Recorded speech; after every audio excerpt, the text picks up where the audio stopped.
Hey everybody, welcome back to Micro Beer Reviews. Today from Leinenkugel. This is their Oktoberfest.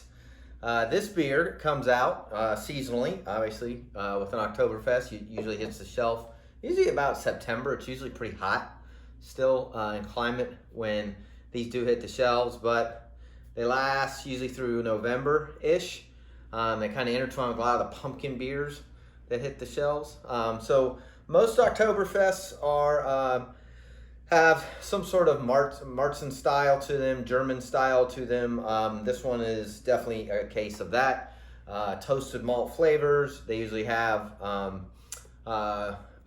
I call a little bit of hop background, but they're typically copperish in color. This one is 5.1% ABVs, 20 IBUs. I actually bought this in a 12-pack, I think. This one, I don't know what it was. They're all the same. They're like $18, $19 a 12-pack now. So it presents exactly the way almost all Oktoberfest should. Again, it's kind of a brownish golden color. This one's pretty thin on the head. There's very little there. There's some very small tight white bubbles, but it dissipated very quickly.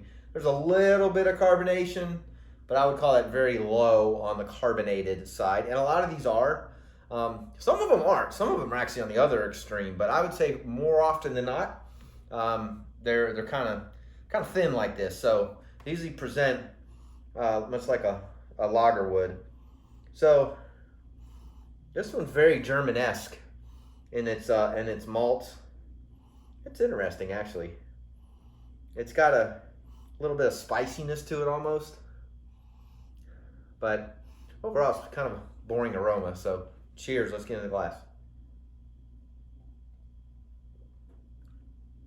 Did you notice that I missed my lip?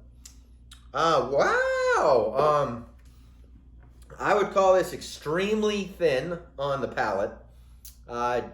There's not a lot of malt flavor. There's a little bit, but there's not a lot. It's honestly pretty boring. It's a little bit of like caramelization, a little bit of sugar sweetness. It definitely has a little bit of a toasted malt, like I said earlier, flavor, little maybe even a tad bit of smokiness in there, char.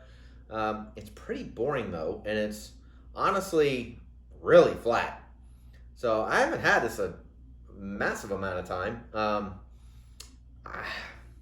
It's easy to drink. I'll give them that. I'm not a huge Leinenkugel fan. I'm not from the area. They have a huge following, much like Yuengling does, where if you grew up in the area and, it was the beer that your family drank, at holidays or whatever, like the brand. I don't know, it's just kind of boring. It's okay. I rate my beers between 1 and 5. I'd give it a 2. I probably wouldn't buy this one again. There are some Oktoberfest at the same price point that are much better than this one. It's just kind of it's just boring. It's easy to drink, but it's boring. So if you've tried it, leave comments down below. Appreciate you watching. We upload all the time. If you haven't already, go ahead and subscribe, hit the like button, and we'll see you again real soon. Cheers.